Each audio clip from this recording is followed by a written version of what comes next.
Hujan di Garapan. Jadi hujan ini kayaknya hujannya ya hujan syahdu ya. Kalau orang bilang itu hujan pengantin baru. Ancene wayahe sekarang ini lagi apa namanya lagi musim juga untuk pengantin-pengantin pada kondisi seperti ini. Dan di Garapan hujan yang tadi lebat sekarang sudah agak apa namanya agak rintik-rintik ya. Nah, bicara masalah hujan ini saya jadi ingat kemarin itu lagi viral masalah pawang hujan yang di Mandalika itu Mbak Rara itu.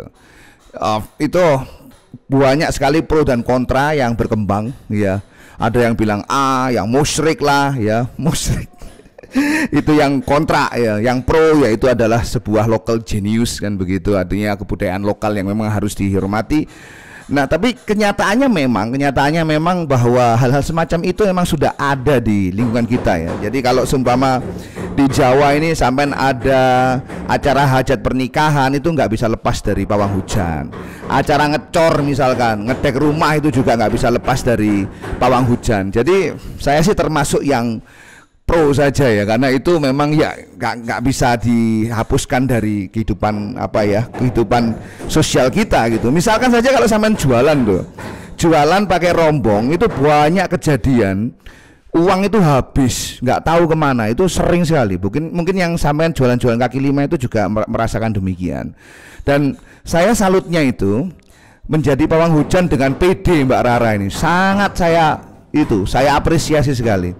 Moga-moga saja itu masuk di KTP-nya ya. Di KTP-nya tertulis apa profesi paranormal gitu. Itu lebih afdol lagi ya.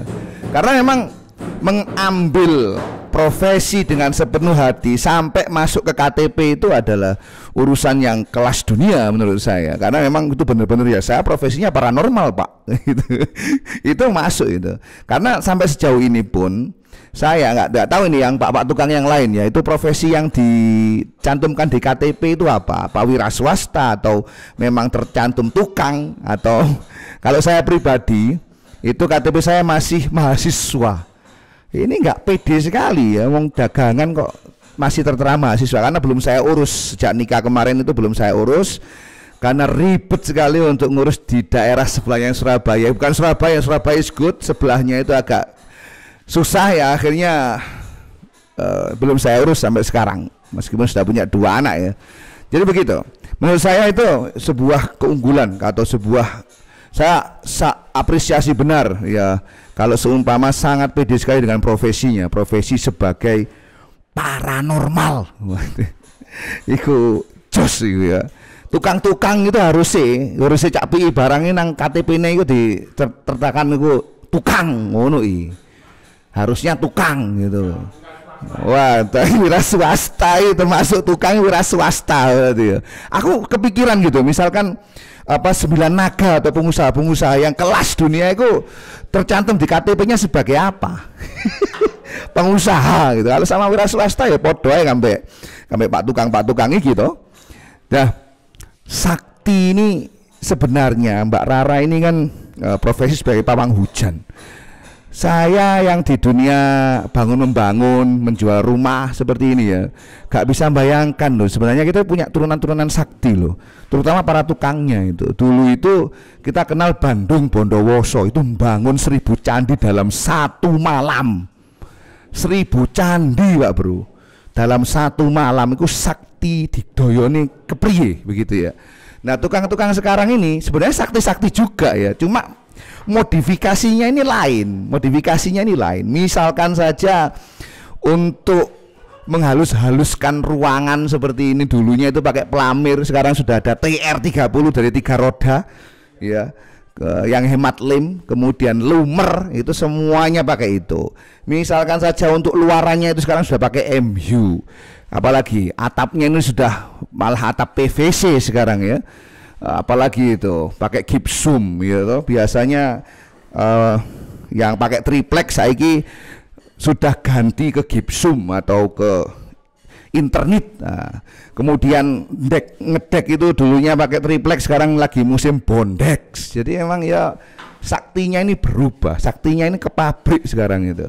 Yang saya salut itu ternyata pak tukang ini ya, pak tukang ini memang urusannya dengan skill Pak Bro. Kalau saya lihat-lihat tukang di sini tuh sempat saya ngelihat tangannya Pak Surin ya, tangannya Pak Jan itu isok nggak tangannya itu disele. Masalahnya ini bukan urusan yang remeh temeh ya. Karena misalkan gini, gergaji lurus, ya gergaji lurus Rudi yang di sana tadi itu sampean lihat.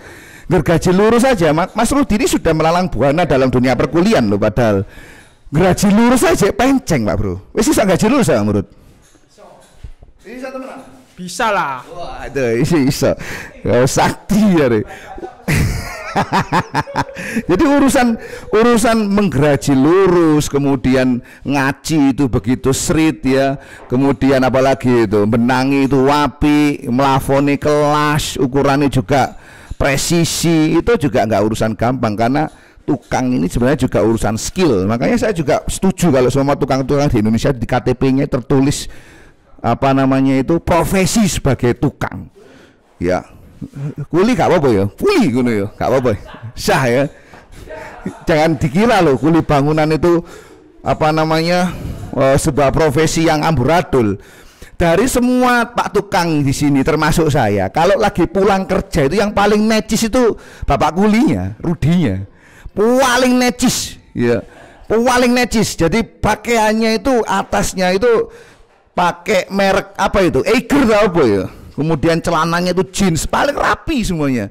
Lainnya pulang itu belum mandi, Rudi wis raup-raup, jadi datang rapi pulang rapi, kelas dunia itu kurang ini aja.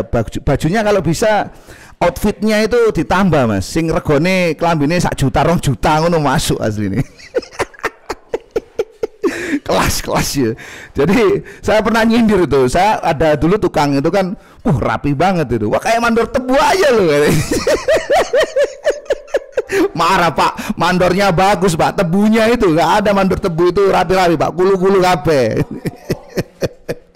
Jadi begitu. Jadi milih tukang ini juga sebuah seni juga menurut saya, karena saya punya pengalaman ya. Ada juga saya pernah sebentar. Saya pernah nggarap tuh di daerah Surabaya Timur juga. Rumahnya itu awalnya itu cuma mau bongkar atap saja, jadi mau ganti plafon. Ternyata semuanya di kuda-kudanya dari kayu itu sudah mulai kropos karena kemakan rayap. Akhirnya semua dipugar. Atapnya pakai atap metal. Wah, kelas-kelas, pokoknya speknya itu kelas-kelas. Kemudian apa namanya itu rangkanya rangka galvalum. Setelah itu di bawahnya atap metal itu dikasih peredam juga ya, dikasih aluminium foil juga. Kemudian apa ininya apa ini jenenge itu, roof itu apa itu, ini jenenge apa ya, plafon. Oh ya telat bukan roof atau plafon, ini pakai Sunda plafon yang PVC itu. Ya saya datang ke sana, saya waktu itu ngerjakan kanopinya, saya tanya, Pak gimana Pak kabarnya? Oh bagus sekali rumahnya. Ngeluh mas Agus, ngeluh saja dibahas ya. Malah emosi saya tanya begitu. Kenapa? Karena sudah atapnya itu sudah atap metal, kemudian dikasih juga aluminium foil, rangkanya itu rangka galvalum, kemudian plafonnya itu plafon Sunda plafon, masih bocor Pak Bro. Lah ini loh, ini pekoro simple ya. Jadi uang yang sudah dikeluarkan itu tidak setimpal dengan garapan yang didapatkan. Ini adalah perkara krusial. Jadi menemukan tukang yang kelas dunia itu seni. Jadi Anda bisa dengan mudah itu bisa cross check di Facebook misalkan, sekarang banyak grup tukang ya. Kemudian itu masih butuh konfirmasi lagi, Anda juga harus datang ke garapannya, gimana sih garapan sampean bagus atau enggak. Atau paling mudah Anda bisa dengan mudah kontak saya. Ya, saya kan kenal tukang-tukang kelas dunia yang sudah terbukti ini. Saya kok iri juga ya. Irinya gimana? Itu garapannya kok bisa rapih begitu? Itu tangannya itu bisa disele gitu loh. Disele, ternyata nggak bisa Pak. Tangan itu adalah skill, dan skill itu juga ngasahnya juga butuh pengalaman, plus juga yang harus dicatat itu ya. Itu gawan bayi, menurut saya itu. Gawan bayi. Iku wis angel, iku wis cetakan sing kuwasa iku. Misale tangane Cak Surin wis gawan bayi. Ya, gawan bayi temen iku. Kok iso lah ngono tangane iku rapi ngono ya. Karena apakah sampean pernah nemuin tukang yang bermasalah? Sering, Pak. Pernah suatu ketika itu tukang itu salah masang WC, ngadepnya salah, Pak. ngadep WC-nya ini salah, nggak tahu ya, mungkin baknya ditaruh belakang ngono ya. Aku heran kok bisa gitu. Ada, jadi sama juga tukang yang sama itu disuruh minta gawe sumur nang sebelah kanan misalkan ya. Ternyata sumurnya sebelah kiri, itu bisa salah loh. Padahal urusan yang sangat simpel gitu loh. Jadi begitu sebagai monolog pertama saya dalam dunia per-YouTubean ini. Saya kira kalau Anda ingin konfirmasi dan ingin menemukan tukang yang berkelas, Anda bisa cross check sendiri, cari-cari sendiri, atau bisa kontak kita yang ada di sini nih. Kontaknya ada di sini nih. Jadi itu bisa menjadi referensi sampai nanti kalau bangun rumah atau ada project atau misalkan ada hajat yang urusannya dengan renovasi, silakan kontak saja. Oke, demikian. Ini adalah monolog saya yang pertama dalam dunia per-YouTubean, karena saya rasa ini akan sering sekali monolog seperti ini. Kalau mau melihat nanti garapan Pak Tukangnya, langsung ada ASMR-nya ya. Saya bikin video ASMR sendiri. Oke, gitu aja. Makasih and bye-bye.